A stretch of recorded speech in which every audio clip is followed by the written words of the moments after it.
With all 30 teams in the NBA, it's pretty obvious in most of the situations which player on the team is the best and has the most talent. While there are a few cases up for debate, it is usually pretty apparent who has the edge. However, not every team's best player is necessarily a star or a superstar, and the talent gap between certain teams can be pretty wide. This brings us to the topic of today's video, where we'll take the best player from all 30 NBA teams and rank them in order from worst to best. Obviously, there will be several top players missing from this list because quite a few top players are teamed up on the same team, so this is not just a normal player ranking. Before we start though, make sure to subscribe to the channel as all support is very much appreciated. Now with that being said, let's begin.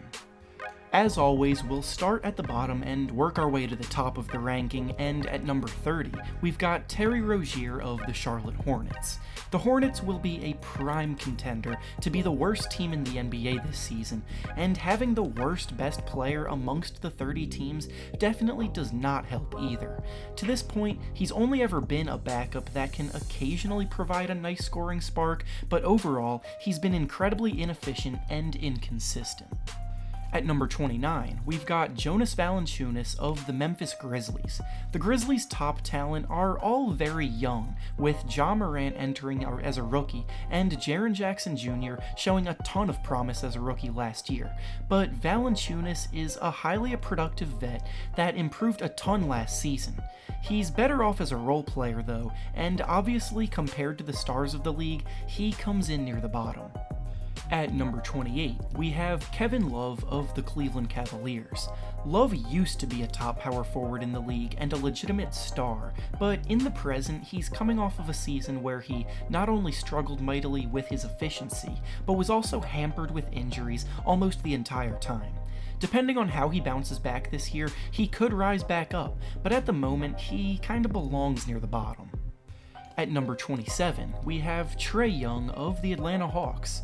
Trae had a phenomenal second half of the season last year and looks well on his way to becoming a star down the road, but he needs to put together a full season with that kind of production in order to earn the status and move higher up on this list. At number 26, we have Zach Lavine of the Chicago Bulls. After a shaky season 2 years ago where he was recovering from a torn ACL, Lavine bounced back in a huge way this season and improved mightily across the board. He's a big-time scorer, but ultimately his deficiencies in other areas, such as his defense, hold him back a bit. At number 25 on this list, we have Julius Randle of the New York Knicks. Randle also broke out in a big way last year, putting up 21 points and 9 rebounds per game. He's a bully in the paint with an ever-improving outside shot, but he really shouldn't be a number one option on a team, and on the Knicks, he unfortunately will have to be just that due to the lack of talent around him. At number 24, we have De'Aaron Fox of the Sacramento Kings. Fox is one of the quickest players in the league, is a blur in transition, and is developing into a very good young floor general that brings a good balance between attacking and creating for others.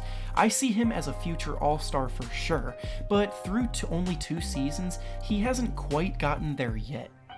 At number 23, we have Chris Paul of the Oklahoma City Thunder. Paul is an all-time great point guard, but at this point in his career, he's on the decline and last year clearly took a step back on both ends. He's still a more than capable player and can have moments of high-level play, but he's no longer the elite playmaker that he once was. At number 22, we have Luka Doncic of the Dallas Mavericks. Doncic was a highly controversial prospect in last year's draft, but he came out and proved all of his doubters wrong on the way to winning the Rookie of the Year. He's deadly off the dribble, super crafty, and his stat line of 21, 8, and 6 is eye-popping for a first-year player. At number 21, we have Lamarcus Aldridge of the San Antonio Spurs. He's one of the least flashy players in the league, but he still is a star nonetheless. He's a multiple-time All-Star, has one of the best face-up games in the league, and is also pretty underrated as a rim protector. At number 20, we have Nikola Vucevic of the Orlando Magic. Vooch had for a while been a good, not great stretch big man that brought some versatility, but last year he took his game to another level, made the All-Star game, and led the Magic to a playoff spot. At number 19, we have Devin Booker of the Phoenix Suns. Booker has been one of the most productive young scorers in the history of the league and has the potential to be big time moving forward, but what holds him back from being held in higher regard is his often poor defense and his lack of team success. When the Suns eventually make the playoffs, we'll be able to see how he performs on the big stage, and then that's what will ultimately be able to elevate him further. At number 18, we have Rudy Gobert of the Utah Jazz. Gobert is one of the most impactful players in the entire league in the regular season, as seen by his multiple Defensive Player of the Year awards, but what hurts his reputation is how much he struggles in the playoffs when teams tend to focus more on exploiting mismatches. At number 17, we have Kyle Lowry of the Toronto Raptors. Lowry's days of choking in the postseason ended this year, as he not only played consistently well throughout the playoffs, but also won a ring with the Raptors and played a massive role in the team doing so. Without Kawhi on the team, there will be an obvious drop-off this season, but Lowry's still a solid leader of the team's young core. At number 16, we have Jrue Holiday of the New Orleans Pelicans. Holiday has become incredibly underrated due to the way the Pelicans season went down last year. Regardless, he's still one of the top perimeter defenders in the league, puts up 21 points night in and night out, and will be a very reliable secondary playmaker alongside their new young core around him this season. At number 15, we have Bradley Beal of the Washington Wizards. With John Wall injured, Beal was really able to flourish as the alpha of the team and played the best basketball of his career. Unfortunately, his talent will likely be going to waste this season, as the rest of the talent on the Wizards around him is pretty subpar. At number 14, we have Kemba Walker of the Boston Celtics. This is a big year for Kemba, as it will seemingly be the first season where he has legitimate playoff talent around him. He's become one of the best scorers off the dribble in the league, but the pressure of replacing Kyrie will be on this year. At number 13, we have Blake Griffin of the Detroit Pistons. Every year, Blake seemingly adds more and more to his game, slowly moving away from relying so heavily on his athleticism and moving more towards his skill. His perimeter shot has improved every year, he's a great passing big man, and can still overpower his opponents in the paint. At number 12, we have Jimmy Butler of the Miami Heat. Butler's been one of the best closers in the league over the years and can take over a game in a snap. He's back in a position where he'll be the man on the team in Miami, which is typically when he's most comfortable, but he's going to have a heavy burden to make the Heat contenders.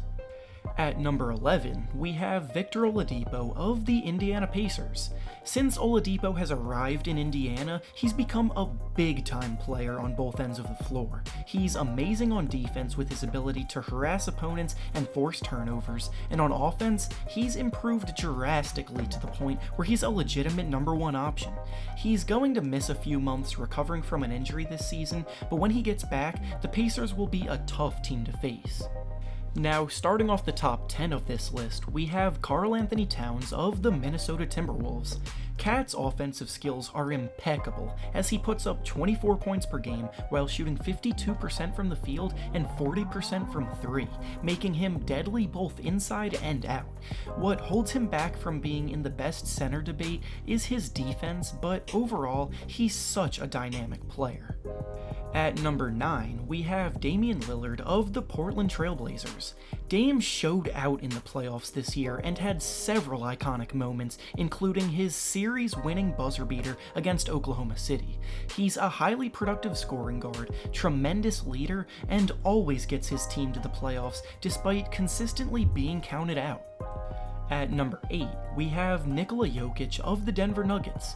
Jokic is arguably the best passing big man the league has ever seen, and when he's on the floor, the Nuggets' offense is tough to stop. Like Cat, he's not necessarily a very good defender, but his offensive production more than makes up for it. At number 7, we have Joel Embiid of the Philadelphia 76ers. Embiid gives you 28 points and 14 rebounds per game, while also being one of the most impactful defensive players in the entire league. Injuries have been the only thing holding him back to this point, because when he's healthy, he's a very elite player. At number 6, we have Giannis Antetokounmpo of the Milwaukee Bucks. Giannis is the reigning MVP of the league, and when he gets a full head of steam in transition, there's very few people capable of slowing him down. But out of the top 6 players in the league that are all so close to each other in these rankings, I see Giannis as the odd man out of the top 5. At number 5, we have James Harden of the Houston Rockets. Harden is one of the most offensively gifted players the league has seen in quite some time, and will put up points in a hurry. He was Giannis's biggest competitor in the MVP race last season, and while Giannis won it, I think Harden had just as good of a case for it. He's been top 2 in the MVP race 4 times, puts up absurd numbers, but just has not been able to overcome the Warriors' hurdle in the playoffs. Speaking of the Warriors, at number 4, we have Steph Curry of the Golden State Warriors. Curry's inarguably the best shooter the game has ever seen, is so valuable to one of the greatest dynasties ever, and his impact goes far beyond his shooting. He may still be missing that coveted Finals MVP, but his talent is top tier. At number 3, we have Kevin Durant of the Brooklyn Nets. Durant and the 2 players ranked ahead of him are so neck and neck in this race, so for me, what moved Durant down to 3 on this list was his injury. He's likely to miss most or all of next season, and when he comes back, we'll see how much it affects his game. At number 2, we have LeBron James of the Los Angeles Lakers. LeBron has been the best player in the league for about a decade now, but after a disappointing season last year where the Lakers missed the playoffs, we may be seeing the beginning of his decline. Don't get me wrong, he still puts up absurdly elite numbers, but his defense was noticeably worse, and after the year that this next guy had, I think it's fair to say he earned the number 1 spot. So now, at number 1 on this list, we have Kawhi Leonard of the Los Angeles Clippers. His run through the playoffs was unbelievable, consistently putting up great performances and delivering a few legendary moments along the way, including a series-winning buzzer beater against the Sixers and a Finals MVP. Now that he's on the Clippers teamed up with Paul George, he's going to try to go back-to-back on different teams. And with that being said, that's all I have for you today. Make sure to like the video and subscribe to the channel for more NBA content. Thanks for watching, and I'll see you all next time.